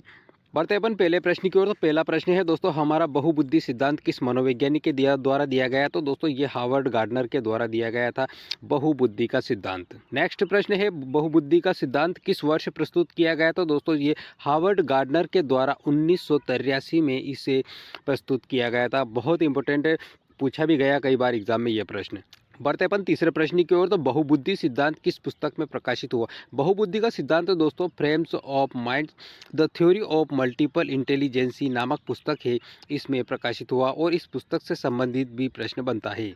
चौथा प्रश्न है गार्डनर के अनुसार कौन सी बुद्धि संगीत बुद्धि से संबंधित। संगीत बुद्धि किससे संबंधित है। तो दोस्तों संगीत बुद्धि म्यूजिकल इंटेलिजेंसी से संबंधित है। करेक्ट आंसर इसका फर्स्ट ए वाला है। लिंग्विस्टिक भी नहीं है, लॉजिकल भी नहीं है, और नेचुरलिस्टिक इंटेलिजेंसी नहीं है। करेक्ट आंसर इसका फर्स्ट म्यूजिक इंटेलिजेंसी है। अगला है दोस्तों दूसरों की भावनाओं और विचारों को समझने की क्षमता किस बुद्धि से संबंधित है। दोस्तों दूसरों की भावनाओं और विचारों को समझने की जो क्षमता है वो किस बुद्धि से है। तो दोस्तों वो है इंटरपर्सनल इंटेलिजेंसी से है। कौन से है, इंटरपर्सनल इंटेलिजेंस से। करेक्ट आंसर इसका बी वाला है। अगला है दोस्तों छठा प्रश्न है स्वयं की भावनाओं और क्षमताओं को समझने की क्षमता किस बुद्धि से संबंधित है। तो दोस्तों स्वयं की भावनाओं को समझना और क्षमताओं को विकसित करने की जो है वो इंटरपर्सनल शब्द से संबंधित है। दोस्तों अगर दूसरों की भावनाओं के संबंध में पूछा जाए तो ये वाला इंटरपर्सनल होता है, और स्वयं की भावनाओं के संबंध में इंटरपर्सनल। अलग अलग अर्थ समझाता है इनका। तो दोस्तों करेक्ट आंसर है छठे का इंटरपर्सनल। सातवां प्रश्न दोस्तों निम्नलिखित में से गणितीय बुद्धि यानी तर्क समस्या समाधान किससे जुड़ी। दोस्तों तर्क समस्या से तर्क यानी कि लॉजिकल मैथमेटिकल से जुड़ी है। प्रश्न को देखकर आपको आंसर पता चल गया होगा। आठवां प्रश्न है किसी वास्तुकार यानी कि आर्किटेक्ट में प्रमुख रूप से कौन सी बुद्धि विकसित होती है। दोस्तों वास्तुकार में किस प्रकार की बुद्धि विकसित होती है। तो दोस्तों वास्तुकार जो होते हैं उसमें स्पेटियल बुद्धि विकसित होती है। नौवां प्रश्न है गार्डनर के सिद्धांत के अनुसार बुद्धि का स्वरूप क्या है। दोस्तों हार्वर्ड गार्डनर के अनुसार बुद्धि का स्वरूप क्या है। तो बुद्धि का स्वरूप उन्होंने मल्टीपल थ्योरी दी है, मल्टीपल इंटेलिजेंसी की थ्योरी दी है, बहुबुद्धि में सिद्धांत दिया इनकी, इसलिए इसे बहुआयामी बुद्धि का स्वरूप माना जाता है। 10वां प्रश्न है खेल खिलाड़ियों में प्रमुख रूप से कौन सी बुद्धि पाई जाती है। खिलाड़ियों में, खेल खेलने वाले खिलाड़ियों में किस प्रकार की बुद्धि पाई जाती है। तो इनमें बॉडीली काइनेस्थेटिक इंटेलिजेंसी इसमें पाई जाती है। 11वां प्रश्न निम्नलिखित में से कौन सी बुद्धि प्राकृतिक जीव जंतुओं को पहचानने से संबंधित है। तो दोस्तों वो है नेचुरलिस्टिक इंटेलिजेंसी, इसका करेक्ट आंसर है। 12वां प्रश्न है गार्डनर के सिद्धांत के अनुसार विद्यालय में शिक्षण किस प्रकार से होना चाहिए। दोस्तों हार्वर्ड गार्डनर के अनुसार विद्यालय में विभिन्न बुद्धियों को ध्यान में रखकर शिक्षा प्रदान करना केवल परीक्षा आधारित नहीं है, केवल व्याख्यान से संबंधित भी नहीं होता है दोस्तों, और केवल पाठ्य पुस्तक आधारित नहीं। विभिन्न प्रकार की यानी इनके द्वारा बहुआयामी बुद्धि का सिद्धांत दिया गया है। तो दोस्तों विभिन्न प्रकार की बुद्धियों को ध्यान में रखकर शिक्षा प्रदान की जानी चाहिए। अगला है दोस्तों बहुबुद्धि सिद्धांत मुख्य रूप से किस बात पर जोड़ता है। बहुबुद्धि का जो सिद्धांत है दोस्तों वो किस पर जोर देता है। आईक्यू महत्व पर, विविध प्रतिभाओं का विकास करने पर, केवल गणितीय क्षमता पर और केवल भाषा क्षमता पर। बहुबुद्धि का जो सिद्धांत है वो विविध प्रकार की प्रतिभाओं को विकसित करने पर सर्वाधिक जोर देता है। आईक्यू पर भी देता है, गणितीय क्षमता पर भी देता है, भाषा क्षमता पर भी देता है। इसलिए विविध प्रतिभाओं का विकास करना इसके लिए परफेक्ट आंसर है। दोस्तों आपको वीडियो पसंद आ रहा है तो लाइक कर दीजिए, चैनल को सब्सक्राइब भी कर लीजिए अगर आपने चैनल को सब्सक्राइब नहीं किया है। बढ़ते हैं अपन अगले प्रश्न की ओर। 14 नंबर का प्रश्न है, निम्न में से कौन सा गार्डनर का बुद्धि सिद्धांत में शामिल है।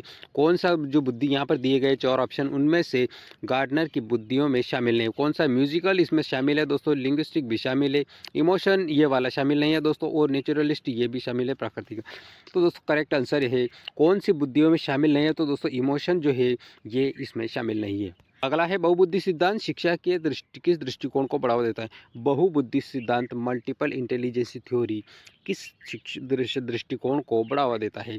किस प्रकार के दृष्टिकोण को बढ़ावा देता है, तो दोस्तों शिक्षक केंद्रित शिक्षा, बाल केंद्रित शिक्षा, परीक्षक केंद्रित शिक्षा या फिर अनुशासन केंद्रित शिक्षा। बहुबुद्धि सिद्धांत ये दोस्तों बाल केंद्रित शिक्षा को बढ़ावा देता है। किस प्रकार की बाल केंद्रित शिक्षा को बढ़ावा देता है। दोस्तों सबसे पहले पावलोव के बारे में जान लेते हैं हम। तो पावलोव दोस्तों इवान पेट्रोविच पावलोव इनका पूरा नाम है और ये रूस के मनोवैज्ञानिक है। शरीर विज्ञान से संबंधित इनकी शिक्षा का प्रमुख क्षेत्र है। इनके द्वारा दोस्तों शास्त्रीय अनुबंधन का सिद्धांत दिया गया है जिसे इंग्लिश में क्लासिकल कंडीशनिंग कहा जाता है। क्या कहा जाता है इसे, क्लासिकल कंडीशनिंग कहा जाता है। शास्त्रीय अनुबंधन का सिद्धांत इसी के नाम से इन्हें जाना जाता है, ये इसी नाम से ये प्रसिद्ध है। इनका जन्म दोस्तों 14 सितंबर 1849 में हुआ था, रूस में हुआ था। इनकी डेथ 27 फरवरी 1936 को हुई थी। दोस्तों इनका पेशा क्या था, तो ये दोस्तों एक साइकोलॉजिस्ट थे, मनोवैज्ञानिक थे, शारीरिक मनोवैज्ञानिक थे। 1904 में इन्हें दोस्तों नोबेल पुरस्कार भी मिला था और इस नोबेल पुरस्कार की तारीख से संबंधित दोस्तों 1900 सन से संबंधित एग्जाम में कई बार प्रश्न भी बना है। इनके द्वारा दोस्तों कुत्ते पर प्रयोग किया गया था। ये भी बात याद रखना है अपने को कि किस जानवर पर इन्होंने प्रयोग किया था, तो इनके द्वारा कुत्ते पर प्रयोग किया था जो कि सीखने के सिद्धांत से संबंधित है। बढ़ते दोस्तों इसी क्रम में, तो पावलोव ने सबसे प्रयोग कहाँ पर किया था, तो दोस्तों ये डॉग के ऊपर किया था, यानी कुत्ते पर इनके द्वारा प्रयोग किया गया था।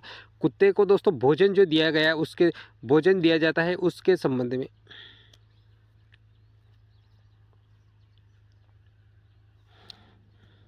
बढ़ते दोस्तों इसी क्रम में आगे, तो इनके द्वारा इवान पेट्रोविच पावलोव जो है इनके द्वारा एक कुत्ते पर प्रयोग किया गया था।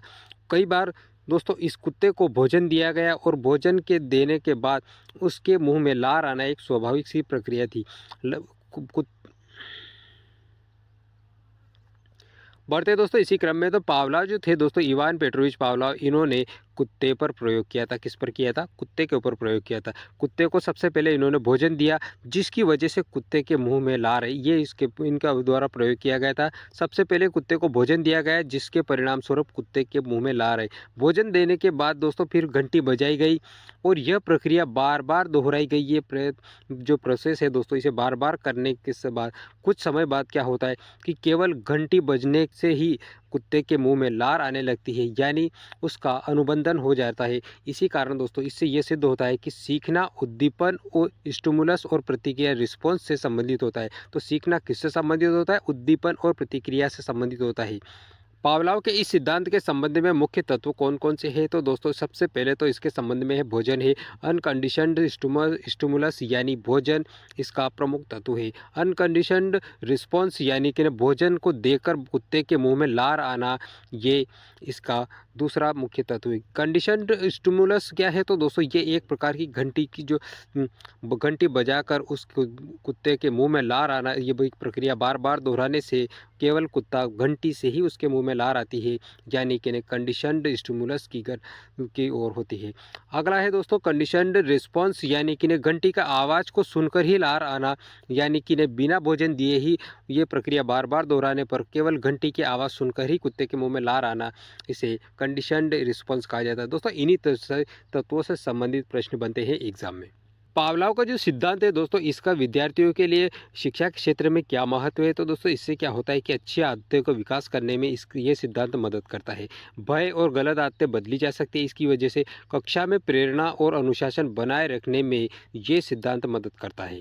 बढ़ते हैं दोस्तों अब पहले प्रश्न की ओर। पहला प्रश्न है हमारा, शास्त्रीय अनुबंधन यानी क्लासिकल कंडीशनिंग का सिद्धांत किसने दिया। दोस्तों आपको मालूम हो, पावलोव के द्वारा शास्त्रीय अनुबंधन का सिद्धांत दिया गया है। दूसरा प्रश्न है, पावलोव ने अपना प्रसिद्ध प्रयोग किस पर किया, तो दोस्तों पावलोव जो है इनके द्वारा कुत्ते पर प्रयोग किया गया था। करेक्ट आंसर इसका सी वाला है।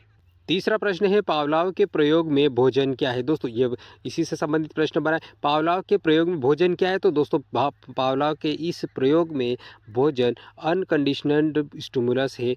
भोजन अनकंडीशनल स्टिमुलस है। चौथा प्रश्न है, पावलोव के प्रयोग में कुत्ते के मुंह में लार आना क्या है। दोस्तों कुत्ते के मुंह में जो लार आना है ये एक प्रकार की प्रतिक्रिया है।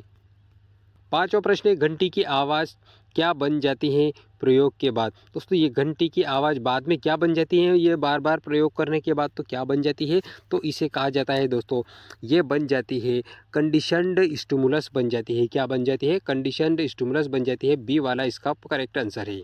छठा प्रश्न है, केवल घंटी सुनकर लार आना क्या कहलाता है। दोस्तों केवल घंटी सुनकर अगर लार आती है यानी कि ये प्रयोग बार बार दोहराया गया है और कुत्ता जो है वो केवल घंटी सुनकर अगर लार आती है तो दोस्तों इसको कहा जाता है कंडीशनड रिस्पॉन्स कहा जाता है इसे। करेक्ट आंसर इसका बी वाला है। सातवां प्रश्न है, पावलोव का सिद्धांत किस प्रकार के अधिगम से संबंधित। पावलोव का जो सिद्धांत है दोस्तों ये किस प्रकार के अधिगम से संबंधित है। सामाजिक अधिगम, अंतर्दृष्टि अधिगम, अनुबंधन अधिगम या फिर खोज अधिगम।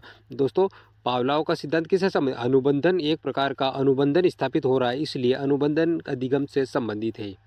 आठवां प्रश्न है दोस्तों, पावलोव का सिद्धांत किस पर आधारित है। किस पर आधारित है, प्रयास त्रुटि पर, उद्दीपन प्रतिक्रिया पर, अंतर्दृष्टि पर या फिर सामाजिक अनुकरण पर। दोस्तों पावलोव का जो ये सिद्धांत है ये उद्दीपन प्रतिक्रिया पर सब आधारित है। करेक्ट आंसर इसका बी वाला है। नौवां प्रश्न है, पावलोव किस देश के वैज्ञानिक है, तो दोस्तों ये रूस के मनोवैज्ञानिक है। पावलोव को नोबेल पुरस्कार किस वर्ष मिला था। दोस्तों पावलोव को नोबेल पुरस्कार कब मिला था, तो ये 1904 में मिला था। और दोस्तों ये प्रश्न कई बार टीचर एग्जाम में पूछा गया है।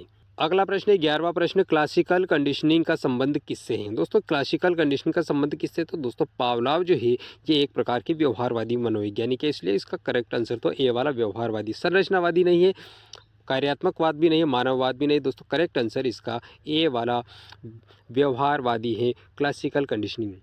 12वां प्रश्न, शास्त्रीय अनुबंधन का आधार क्या है। शास्त्रीय अनुबंधन का जो सिद्धांत है इसका आधार क्या है, तो अभ्यास, संबंध निर्माण, निरीक्षण या फिर तर्क।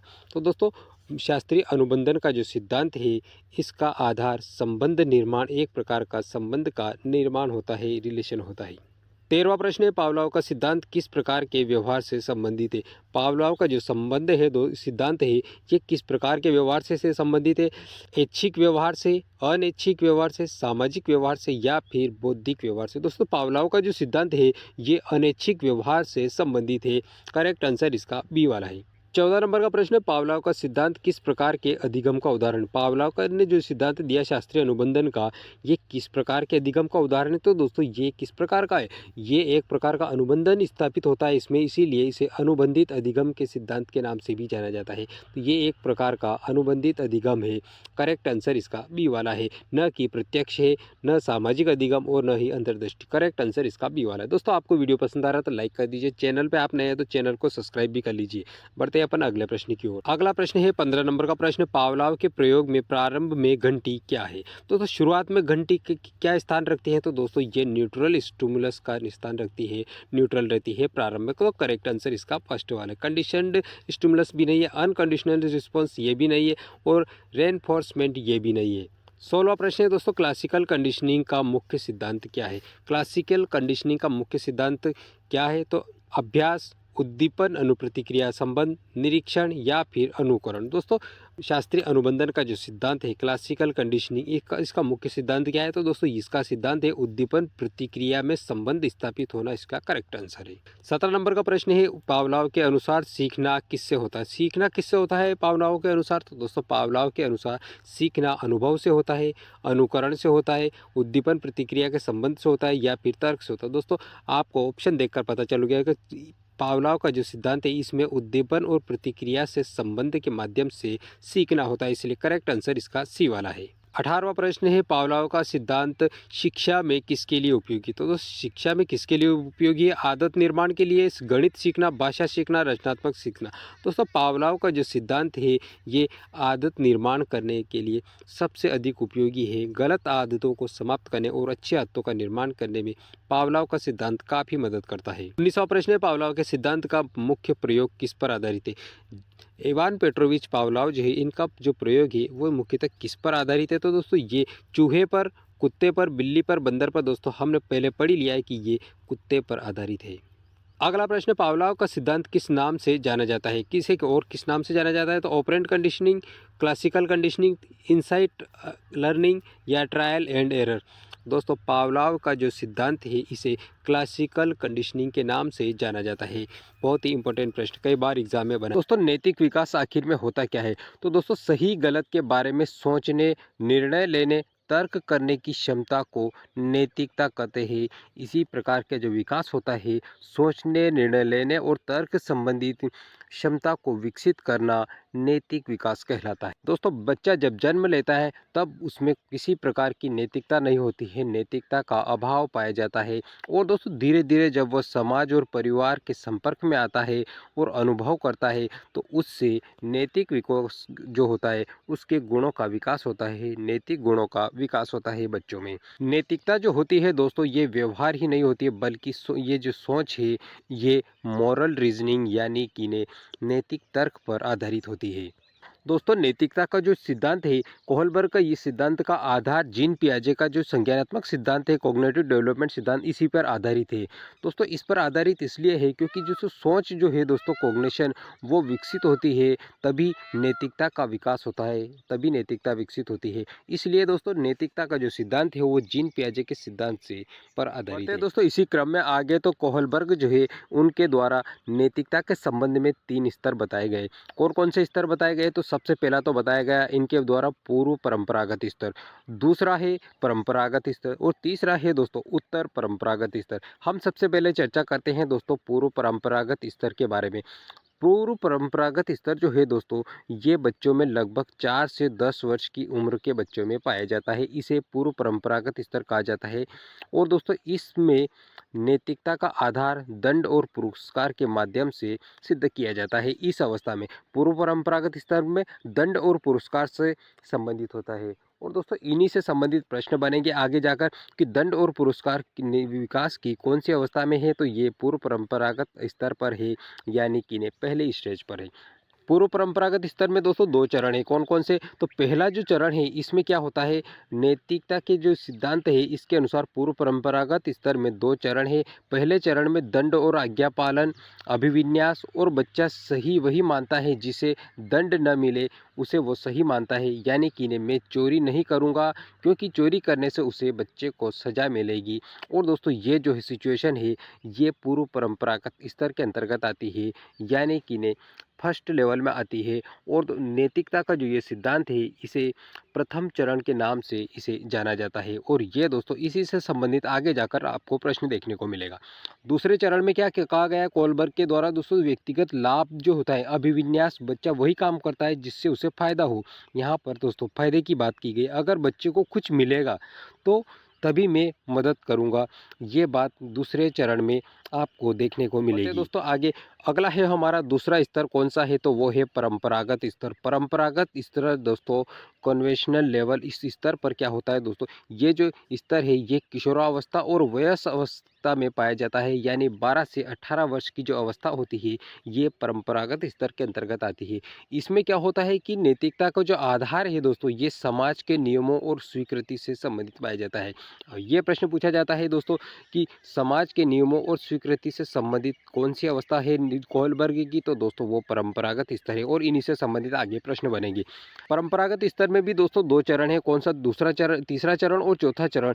ये जो चरण है ये परंपरागत स्तर के अंतर्गत आते हैं। इसमें क्या होता है, बच्चा अभिविन्यास जो है व्यक्ति दूसरों को खुश करने के लिए सही काम करता है। तीसरे चरण में व्यक्ति जो होता है वो दूसरों को खुश करने के लिए काम करता है। लोग मुझे अच्छा समझे इसलिए अच्छा व्यवहार करता है, अपने आप को अच्छा दिखाने के लिए अच्छा व्यवहार करता है तीसरे चरण में, और इसी से संबंधित इसमें प्रश्न बनने का आपको देखने को मिलेगा आगे। चौथा चरण क्या है? तो चौथा चरण है कानून व्यवस्था अभिविन्यास से संबंधित। कानून व्यवस्था व्यक्ति समाज में नियमों और कानूनों का पालन करना सीखता है इस अवस्था में। कानून तोड़ना गलत बात है, इसलिए ऐसा नहीं करता है। और दोस्तों ये कानून तोड़ने से संबंधित जो बात है ये चौथे चरण में आती है, और ये चौथे चरण से संबंधित आपको आगे प्रश्न बढ़ते देखने हैं को आगे मिलेगा। उत्तर परंपरागत स्तर, इसमें क्या होता है पोस्ट कन्वेंशनल लेवल जो है, इसमें दोस्तों इसमें भी 2 चरण है, पाँचवा चरण और छठा चरण। इस प्रकार से कोलबर्ग के द्वारा 6 चरण दिए गए। कितने चरण दिए गए? 3 स्तर हैं, 3 तो स्तर दिए गए हैं, और तीनों स्तर में दोस्तों 2-2 चरण है, इसलिए 6 चरण हो गए और 3 स्तर हो गए। इसी प्रकार दोस्तों ये जो उत्तर परंपरागत स्तर है इसमें दोस्तों बहुत कम लोग इस अवस्था तक पहुंच पाते हैं, बहुत कम लोगों का विकास हो पाता है यहाँ तक। नैतिक विकासता का इसमें आधार क्या है? तो व्यक्तिगत सिद्धांत और नैतिक मूल्य इससे संबंधित प्रमुख आधार है इसका। पांचवा चरण है दोस्तों सामाजिक अनुबंधन अभिविन्यास।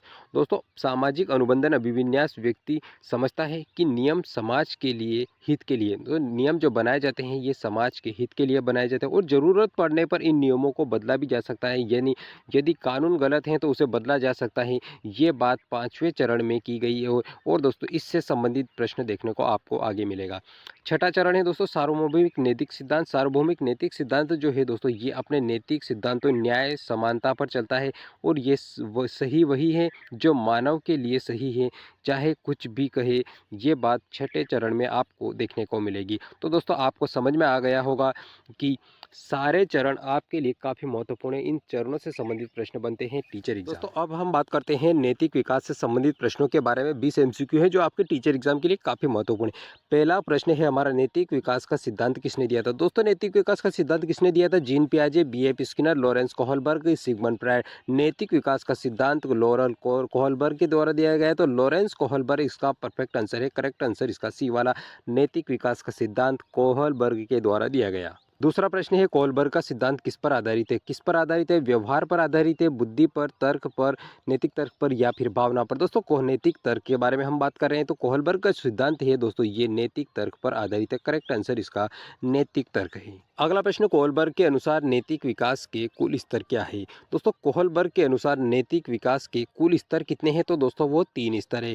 3 स्तर कौन कौन से हैं? तो 3 स्तर है पूर्व परंपरागत, परंपरागत और उत्तर परंपरागत। ये कोहलबर्ग के अनुसार 3 स्तर बताए गए हैं। लॉरेंस कोहलबर्ग के अनुसार दोस्तों कुल चरण कितने हैं? तो दोस्तों 3 स्तर जो है उन सभी में 2-2 चरण है, 2-2 स्टेज है, इसीलिए कुल मिलाकर तीनों चरणों के 6 स्टेज है। तो करेक्ट आंसर इसका सी वाला है। पांचवा प्रश्न है दोस्तों, सजा से बचना किस स्तर का लक्षण है? दोस्तों सजा से बचना किस स्तर का लक्षण है? पूर्व पारंपरिक स्तर जो है उसका लक्षण है। सब दोस्तों आपने अगर शुरुआत में अगर ध्यान से देखा होगा तो आपको पता चल गया सजा से बचना किस स्तर में आता है, तो ये पूर्व पारंपरिक स्तर में आता है। करेक्ट आंसर इसका सी वाला है। छठा प्रश्न है, मुझे क्या मिलेगा किस चरण को दर्शाता है? दोस्तों मुझे क्या मिलेगा ये किसको दर्शाता है? तो दोस्तों ये दर्शाएगा दूसरे चरण को दर्शाता है। और दोस्तों दूसरा चरण जो है ये पूर्व परंपरागत स्टेज के अंतर्गत आता है। सातवां प्रश्न है, अच्छा लड़का लड़की चरण किस में स्तर में आता है? दोस्तों अच्छा लड़का लड़की किस चरण में आता है? पूर्व पारंपरिक, पारंपरिक, उत्तर पारंपरिक, या फिर इनमें से कोई नहीं? तो दोस्तों सातवां प्रश्न जो है, अच्छा लड़का लड़की आपने कहाँ पर देखा था, किस चरण में आता है? तो ये दोस्तों आता है पारंपरिक स्तर में आता है। करेक्ट आंसर इसका बी वाला है। आठवां प्रश्न है, कानून और व्यवस्था किस चरण से संबंधित? कानून व्यवस्था दोस्तों किस चरण से संबंधित है? तो दूसरे चरण से, तीसरे से, चौथे से, या पांचवें से? दोस्तों ये चौथे चरण से संबंधित है। ये हमने परंपरागत स्तर के अंतर्गत देखा था, इसलिए ये चौथे चरण से संबंधित है कानून व्यवस्था। नौवां प्रश्न है, सामाजिक अनुबंधन किस स्तर में आता है? दोस्तों सामाजिक अनुबंधन के बारे में पूछा गया है यहाँ पर, किस स्तर में आता है? तो पूर्व पारंपरिक, पारंपरिक, उत्तर पारंपरिक, या फिर इनमें से कोई नहीं? तो सामाजिक अनुबंधन है जो है दोस्तों ये किस स्तर में आता है? ये आता है दोस्तों उत्तर पारंपरिक में आता है। उत्तर पारंपरिक स्तर में सामाजिक अनुबंधन आता है। अगला है दोस्तों सर्वोच्च नैतिक चरण कौन सा है। दोस्तों सर्वोच्च नैतिक चरण कौन सा है, तो दोस्तों सर्वोच्च नैतिक चरण जो है वो होता है छठी स्टेज जो है नैतिक विकास की, इनके लॉरेंस कोलबर्ग की जो स्टेज है, छठी स्टेज, ये सर्वोच्च नैतिक चरण के अंतर्गत आता है। यहाँ पर नैतिकता का सर्वोच्च विकास हो चुका होता है। 11वां प्रश्न है कोलबर्ग के सिद्धांत का आधार क्या है। दोस्तों कोहलबर्ग का जो सिद्धांत है इसका आधार क्या है, तो दंड है, प्रेम है, न्याय है या फिर बुद्धि। दोस्तों कोलबर्ग ने नैतिक विकास के सिद्धांत के बारे में, और नैतिकता से न्याय पैदा होता है, इसीलिए इसका करेक्ट आंसर 11वें का न्याय है। 12वां प्रश्न है नैतिक विकास का क्रम कैसा होता है। दोस्तों नैतिक विकास का क्रम कैसा होता है, उल्टा होता है, यादृच्छिक होता है, क्रमिक होता है या फिर स्थिर। दोस्तों नैतिक विकास जो है इसका जो क्रम है ये एक प्रकार का क्रमिक होता है, व्यवस्थित क्रम से इसका विकास होता है, एक क्रम के रूप में विकसित होता है। 13वां प्रश्न दोस्तों इसी प्रकार का क्रम से संबंधित प्रश्न, कौन सा कथन सही है। चरण छोड़े जा सकते हैं। दोस्तों नहीं, गलत ऑप्शन है, इसमें किसी प्रकार से चरण नहीं छोड़े जाते। नैतिक सभी अंतिम स्तर तक पहुंचते हैं। दोस्तों सभी अंतिम स्तर तक नहीं पहुंच पाते हैं, तो दोस्तों ये भी नहीं है। विकास क्रमिक होता है, बिल्कुल विकास दोस्तों जो होता है नैतिक विकास, ये एक प्रकार से क्रमिक विकास होता है और कोई नियम नहीं, ये वाला नहीं। तो दोस्तों 13वां प्रश्न जो इसका करेक्ट आंसर है, विकास जो होता है एक क्रमिक अवस्था में होता है, क्रमिक रूप से। 14 नंबर का प्रश्न, कोहलबर्ग किससे प्रभावित थे। दोस्तों कोहलबर्ग किससे प्रभावित थे, पावलाव से, पियाजे से, एडवर्ड थार्नाइट से या फिर जॉन बी वाटसन से। दोस्तों करेक्ट आंसर इसका जीन पियाजे, हमने बात की थी, इनका जो सिद्धांत है ये जीन पियाजे के संज्ञानात्मक विकास सिद्धांत से पर आधारित है। इसका सबसे अधिक प्रभाव किस पर है, तो जीन पियाजे पर। लोग क्या सोचेंगे किस चरण का उदाहरण है। दोस्तों हमने ये देखा था कि लोग क्या सोचेंगे, ये भी आपने देखा होगा वहाँ पर, तो किस चरण से संबंधित है, स्टेज 2 से, स्टेज 3, स्टेज 4 या स्टेज 5, कौन सी स्टेज से संबंधित है। तो दोस्तों लोग क्या सोचेंगे ये बात स्टेज 3 से संबंधित है, परंपरागत स्तर जो है उसके अंतर्गत ये बात आती है, इसीलिए स्टेज 3 में इसे रखा गया है। अगला है 16वां प्रश्न है दोस्तों, बहुत ही इंपॉर्टेंट, नियमों का पालन करना जरूरी है। और दोस्तों ये बात कहाँ पर जाते जाते विकसित हो जाती है, तो किस चरण से संबंधित है। यहाँ पर 4 चरण दिए गए, कौन कौन से, स्टेज 3, स्टेज 4, स्टेज 5 और स्टेज 6। चारों चरणों में से कौन सा इसके लिए करेक्ट है। दोस्तों नियमों का पालन करना ये परंपरागत स्तर के अंतर्गत आता है और ये स्टेज 4 में रखा गया है। करेक्ट आंसर 16वें का स्टेज 4 है। नियमों का पालन करना जरूरी है, ये जो नियम बनाए जाते हैं और नियमों का पालन करना जरूरी होता है, ये स्टेज 4 के अंतर्गत आता है। 17 नंबर का प्रश्न है, सत्य और न्याय सर्वोपरि हैं, किस स्तर से संबंधित है। सत्य और न्याय सर्वोपरि है, ये किस स्तर से, तो दोस्तों नैतिकता का विकास अंतिम रूप से उत्तर पारंपरिक स्तर पर हो जाता है। कहाँ पर होता है, उत्तर पारंपरिक स्तर पर। और सत्य और न्याय सर्वोपरि है, ये बात उत्तर पारंपरिक स्तर को दर्शाती है, इसलिए करेक्ट आंसर इसका उत्तर पारंपरिक स्तर है। पूर्व पारंपरिक नहीं है, पारंपरिक भी नहीं है, और दोस्तों सामाजिकता भी नहीं। करेक्ट आंसर इसका सी वाला है। 18वां प्रश्न, नैतिक विकास मुख्यतः किससे संबंधित है। दोस्तों नैतिक विकास मोरल जो डेवलपमेंट है ये किससे संबंधित है। नैतिक विकास शारीरिक विकास से, सामाजिक विकास से या फिर संज्ञानात्मक विकास से या फिर नैतिक तर्क से संबंधित है। किससे संबंधित है दोस्तों, नैतिकता के बारे में बात की गई तो ये नैतिक तर्क से संबंधित है, मोरल रीजनिंग से संबंधित है।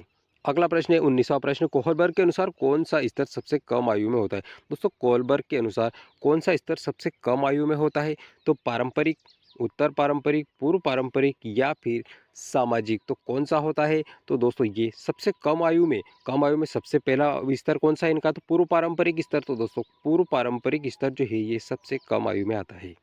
अगला प्रश्न है दोस्तों, कौन सा कथन गलत है। यहाँ पर नैतिक विकास से संबंधित 4 चरण दिए गए, कौन सा गलत है। नैतिक विकास चरणों में होता है, बिल्कुल दोस्तों ये एक प्रकार का चरणबद्ध और क्रमबद्ध प्रक्रिया है।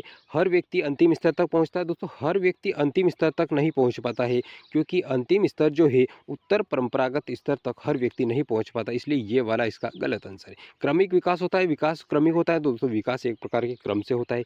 न्याय इसका आधार है। दोस्तों सही नैतिकता का आधार न्याय ही है।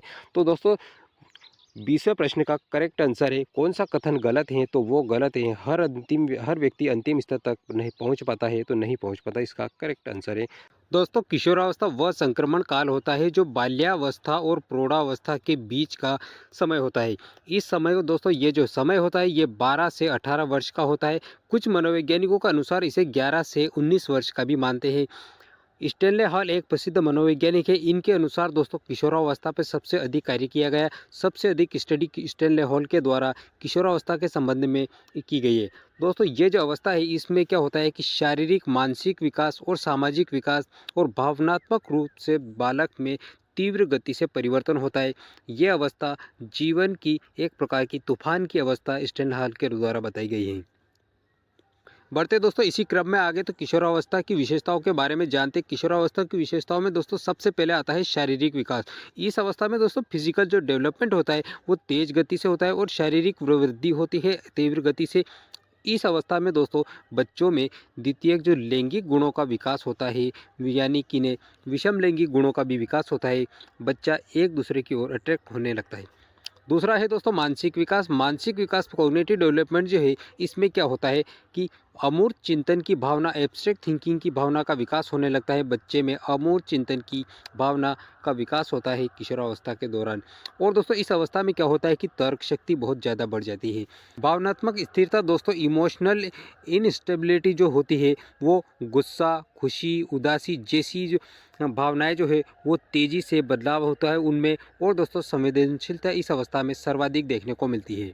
चौथी विशेषता है सामाजिक विकास। दोस्तों सोशल डेवलपमेंट भी इस अवस्था में काफ़ी तीव्र गति से होता है। बच्चा जो होता है वो मित्रों से शब्द से अधिक प्रभावित होता है और दोस्तों समाज में अपनी पहचान बनाने की इच्छा जागृत होती है बच्चे में। इस वजह से इस अवस्था में सामाजिक विकास बहुत अच्छे तरीके से होता है। पांचवा है दोस्तों आत्मचेतना। आत्मचेतना मैं कौन हूँ की खोज के संबंध में बालक सेल्फ कॉन्फिडेंस आने लगता है। आत्मसम्मान की भावना चाहता है दोस्तों, खुद का आत्मसम्मान की चाह होती है इसमें। तो दोस्तों सेल्फ अवेयरनेस से संबंधित ये विकास इस व्यवस्था में होने लगता है। बढ़ते इसी क्रम में दोस्तों स्वतंत्रता की चाह जो होती है दोस्तों इस अवस्था में, किशोरावस्था में बालक स्वतंत्र रहना चाहता है, माता पिता से स्वतंत्र निर्णय लेना सीख जाता है। नैतिकता का विकास दोस्तों इस अवस्था में नैतिकता का विकास भी, मॉरल जो रीजनिंग होती है, मॉरल डेवलपमेंट होने लगता है। सही गलत की समझ इस अवस्था में विकसित हो जाती है। हमारा किशोरावस्था किसके बीच की अवस्था है दोस्तों? किशोरावस्था किसके बीच की अवस्था है दोस्तों? ये बाल्यावस्था, प्रौढ़ावस्था, शैशवावस्था, बाल्यावस्था, प्रौढ़ावस्था अथवा वृद्धावस्था या इनमें से कोई। दोस्तों किशोरावस्था की बात की गई है और ये जो अवस्था है ये 12 से लेकर 18 वर्ष तक की आयु होती है मनोविज्ञान के अनुसार। और ये जो अवस्था है ये बाल्यावस्था और प्रौढ़ावस्था के बीच की अवस्था है। दूसरा प्रश्न है हमारा, किशोरावस्था को स्ट्रेस एंड स्टॉर्म किसने कहा? दोस्तों ये पियाजे ने कहा, स्टेनले हॉल, स्किनर और कोलबर। किसने कहा था? तो दोस्तों ये स्टेनले हॉल के द्वारा कहा गया था। अगला प्रश्न है किशोरावस्था में प्रमुख विकास होता है। दोस्तों किशोरावस्था में किस प्रकार का विकास होता है? शारीरिक विकास, हाँ बिल्कुल होता है। मानसिक विकास भी होता है, सामाजिक विकास भी होता है। दोस्तों करेक्ट आंसर इसका डी वाला है, सभी प्रकार के विकास होता है किशोरावस्था में। शारीरिक विकास, मानसिक विकास, सामाजिक विकास या फिर संवेगात्मक विकास बालक के संपूर्ण पक्षों हर प्रकार से परिपक्वता की ओर अग्रसर होता है और सभी पहलुओं का विकास होता है। अगला प्रश्न, किशोरावस्था में सोच का प्रकार होता है। दोस्तों किशोरावस्था जो है एडोलसेंस में सोच का प्रकार कैसा होता है? ठोस होता है, अमूर्त होता है, व्यवस्थित होता है या फिर सीमित? दोस्तों किशोरावस्था जो है इसमें सोच का प्रकार अमूर्त होता है, क्योंकि इस अवस्था का बालक अमूर्त चिंतन करता है। अमूर्त चिंतन की अवस्था होती है किशोरावस्था। अगला प्रश्न, किशोरावस्था में सबसे अधिक प्रभाव किसका होता है? दोस्तों किशोरावस्था जो होती है इसमें सबसे अधिक प्रभाव किसका होता है? शिक्षक का, मित्र समूह का, परिवार या फिर समाज का? दोस्तों अगर किशोरावस्था में सबसे अधिक प्रभाव कोई होता है तो वो दोस्तों मित्र समूह का होता है। सबसे अधिक प्रभाव किसका होता है? मित्र उस समूह, उसे पर्यावरण का सबसे अधिक प्रभाव देखने को मिलता है। अगला दोस्तों किशोरावस्था में भावनाएं होती है। किशोरावस्था में भावनाएं किस प्रकार की होती है? स्थिर होती हैं, अस्थिर होती है, नियंत्रित या फिर कमजोर? दोस्तों किशोरावस्था की जो भावनाएं होती है बच्चों में वो अस्थिर भावनाएं होती है, उस पर ज़्यादातर नियंत्रण नहीं पाया जा सकता। अस्थिर होती है, बदलती रहती है, इसलिए अस्थिर भावनाएं होती है किशोरावस्था में। नेक्स्ट क्वेश्चन है, आत्मचेतना का विकास किस अवस्था में होता है? दोस्तों आत्मचेतना का विकास किस अवस्था में होता है? बाल्यावस्था में, किशोरावस्था, प्रौढ़ावस्था या वृद्धावस्था? दोस्तों हम बात कर रहे हैं किशोरावस्था के बारे में। और किशोरावस्था में दोस्तों आत्मचेतना की अवस्था होती है, इसमें आत्मचेतना का विकास अच्छे तरीके से होता है। अगला प्रश्न है, ग्रोथ स्पर्ट का संबंध किससे है? दोस्तों मानसिक विकास से, सामाजिक विकास, शारीरिक विकास या फिर नैतिक विकास? दोस्तों ग्रोथ यानी कि विकास के बारे में पूछा गया। ग्रोथ स्पर्ट का संबंध किससे है? इसका संबंध है दोस्तों शारीरिक विकास से, क्योंकि ग्रोथ जो है दोस्तों ये एक प्रकार का फिजिकल होती है, इसलिए शारीरिक विकास इसका करेक्ट आंसर है। अगला है किशोरावस्था की प्रमुख समस्या। दोस्तों किशोरावस्था की समस्या क्या है? पहचान संकट, आइडेंटिटी क्राइसिस, दोस्तों ये इसकी प्रमुख समस्या है। भूख किशोरावस्था की समस्या नहीं होती, खेल भी नहीं होते और नींद भी नहीं। किशोरावस्था की यहाँ पर दिए गए इन समस्याओं में से प्रमुख समस्या है पहचान संकट यानी आइडेंटिटी क्राइसिस। नेक्स्ट प्रश्न है किशोरावस्था की आयु लगभग सीमा कितनी है? दोस्तों किशोरावस्था की आपको पता ही होगा कि 12 से 18 वर्ष की आयु किशोरावस्था की आयु कहलाती है और स्टैनले हॉल एक प्रसिद्ध मनोवैज्ञानिक है, उनके द्वारा इस अवस्था को संघर्ष और तनाव की अवस्था बताया गया है। नेक्स्ट प्रश्न है किशोरावस्था में नैतिक विकास किससे संबंधित है? किससे संबंधित है दोस्तों? कोहलबर्ग से संबंधित है या फिर पावलाव से संबंधित है, स्किनर से संबंधित है या फिर थार्नडाइक? दोस्तों बहुत इंपॉर्टेंट प्रश्न, कई बार एग्जाम में प्रश्न बना है ये। किशोरावस्था में नैतिक विकास किससे संबंधित? और दोस्तों नैतिक विकास का संबंध किससे है? तो दोस्तों ये कोहलबर्ग से है और कोहलबर्ग के द्वारा नैतिक विकास का सिद्धांत दिया गया है। करेक्ट आंसर है ए वाला, करेक्ट आंसर इसका कोहलबर्ग नैतिक विकास से संबंधित है। अगला प्रश्न है दोस्तों बहुत इंपॉर्टेंट, किशोरावस्था अमूर्त चिंतन का सिद्धांत किसने दिया? दोस्तों किशोरावस्था के संबंध में अमूर्त चिंतन का सिद्धांत किसने दिया था? पियाजे के द्वारा, सिगमंड फ्रायड के द्वारा, बीएफ स्किनर या फिर अल्बर्ट बंडूरा? करेक्ट आंसर है दोस्तों जीन पियाजे के द्वारा विकास की इनके द्वारा 4 अवस्थाएं बताई गई। तो दोस्तों अमूर्त चिंतन के संबंध में इसका सिद्धांत किसने दिया था? तो भी पियाजे के द्वारा दिया गया था। अगला है दोस्तों किशोरावस्था में सबसे महत्वपूर्ण सामाजिक कारक हैं। किशोरावस्था में सबसे महत्वपूर्ण सामाजिक कारक क्या है? परिवार है, मित्र समूह, शिक्षक या मीडिया? दोस्तों हम किशोरावस्था की बात करें तो इस अवस्था में क्या है कि बालक जो होता है वो समूह में खेलता है, मित्रों के साथ खेलता है, मित्र समूह बनाना सीखता है, इसलिए इसका सामाजिक जो कारक है ये सामाजिक रूप से सबसे अधिक महत्वपूर्ण मित्र समूह। अगला प्रश्न, किशोरावस्था में आत्मसम्मान का विकास हो। दोस्तों इस किशोरावस्था जो होती है इस अवस्था में बच्चे को आत्मसम्मान अधिक चाहिए, इसलिए अधिक इसका करेक्ट आंसर है आत्मसम्मान की भावना सर्वाधिक विकसित होती है इस अवस्था में। प्रश्न है किशोरावस्था में तनाव का कारण क्या है? दोस्तों तनाव का कारण क्या हो सकता है? 4 कारण दिए गए यहाँ पर। शारीरिक परिवर्तन, सामाजिक दबाव, पहचान संकट या फिर उपरोक्त सभी? दोस्तों इसका करेक्ट आंसर है उपरोक्त सभी, क्योंकि सभी प्रकार की चाहे शारीरिक परिवर्तन हो, सामाजिक दबाव हो या पहचान संकट, सभी दो तीनों जो ऑप्शन है दोस्तों ये किशोरावस्था के तनाव के कारण है। तो करेक्ट आंसर इसका डी वाला है। अगला प्रश्न है किशोरावस्था में निर्णय लेने की क्षमता रिक्त क्या है? दोस्तों किशोरावस्था जो होती है इसमें निर्णय लेने की क्षमता किस प्रकार की होती है? कमजोर होती है? नहीं, कमजोर नहीं होती, विकसित होती है बिल्कुल। इस अवस्था में क्या होता है किशोर जो होता है वो निर्णय लेने में की जो क्षमता है वो काफ़ी विकसित हो जाती है इस अवस्था में, इसलिए इसका करेक्ट आंसर तो बी वाला है। समाप्त हो जाती नहीं, समाप्त नहीं होती, विकास होता रहता है। स्थिर होती है, स्थिर भी नहीं होती, तो करेक्ट आंसर इसका बी वाला है। अगला है किशोरावस्था में अनुकरण इमिटेशन किससे प्रभावित होता है? दोस्तों अनुकरण किससे प्रभावित हो? अनुकरण माता पिता से, मित्र समूह, शिक्षक या मीडिया? दोस्तों अनुकरण जो नकल जो है ये किससे प्रभावित हो? ये दोस्तों मित्रों की वजह से प्रभावित होता है। करेक्ट आंसर इसका बी वाला है। अगला प्रश्न है किशोरावस्था में भावनात्मक असंतुलन का कारण क्या है? दोस्तों भावनात्मक असंतुलन का कारण होता है हार्मोन्स का परिवर्तन होना किशोरावस्था में भावनात्मक असंतुलन का कारण है। बहुत इंपॉर्टेंट प्रश्न, कई बार एग्जाम में प्रश्न ये पूछा गया है। पढ़ाई इससे संबंधित नहीं है, खेल भी नहीं है और भोजन भी नहीं। हार्मोन्स जो होते हैं दोस्तों, हार्मोनल ग्रंथियाँ जो है ये भावनात्मक संतुलन का कारण बनती है किशोरावस्था के दौरान। दोस्तों आपको वीडियो पसंद आ रहा है तो लाइक कर दीजिए, चैनल को सब्सक्राइब भी कर लीजिए और इस वीडियो को अपने दोस्तों में शेयर भी कीजिए, ज़्यादा से ज़्यादा जो टीचर एग्जाम की तैयारी कर रहे हैं अपने भाई बहनों के साथ। बढ़ते हैं अपन अगले प्रश्न की ओर। अगला प्रश्न है हमारा किशोरावस्था में पहचान की खोज का सिद्धांत किसका है? किशोरावस्था में पहचान की खोज का सिद्धांत किसका है दोस्तों? तो ये है एरिक्सन का, सिगमंड फ्रायड, जीन पियाजे या फिर बीएफ स्किनर? करेक्ट आंसर है दोस्तों पहचान की खोज का जो सिद्धांत है ये एरिक्सन के द्वारा दिया गया। करेक्ट आंसर है किशोरावस्था के संबंध में पहचान की खोज का सिद्धांत एरिक्सन के द्वारा दिया गया है। बढ़ते हैं अपन अगले प्रश्न की ओर। किशोरावस्था में स्वतंत्रता की इच्छा किस प्रकार की होती है? कम होती है, अधिक होती है, स्थिर होती है या फिर नहीं होती है? दोस्तों किशोरावस्था जो है इसमें स्वतंत्रता की जो चाह होती है बच्चों में वो सर्वाधिक होती है।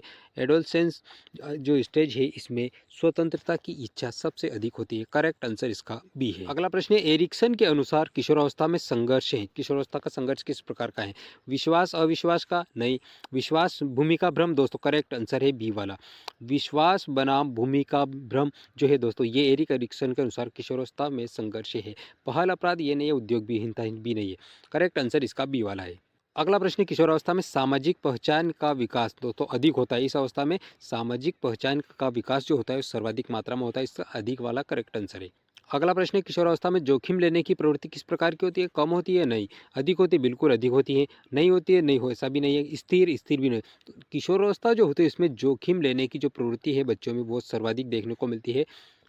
सबसे अधिक अन्य अवस्थाओं की, चाहे शैशवावस्था, बाल्यावस्था की तुलना में इसमें अधिक होती है। अगला प्रश्न है, किशोरावस्था में कल्पना शक्ति किस प्रकार की होती है? दोस्तों कल्पना शक्ति भी अधिक होती है, क्योंकि इस अवस्था में क्या है कि सभी प्रकार का विकास सबसे अधिक होता है, इसलिए कल्पना शक्ति सबसे अधिक विकसित होती है। कम नहीं होती है, समाप्त भी नहीं होती है और स्थिर भी नहीं होती है। अगला प्रश्न है, किशोरावस्था में नैतिक निर्णय क्या है? दोस्तों अब परिपक्व होते हैं, अपरिपक्व, समाप्त होते हैं या फिर स्थिर? क्या है इसका करेक्ट आंसर? दोस्तों किशोरावस्था जो है इसमें नैतिक निर्णय जो होते हैं वो दोस्तों परिपक्व होते हैं। क्या होते हैं? इस अवस्था में आते आते 12 से 18 वर्ष की जो उम्र है इसमें नैतिक निर्णय लेने में बालक परिपक्व हो जाता है।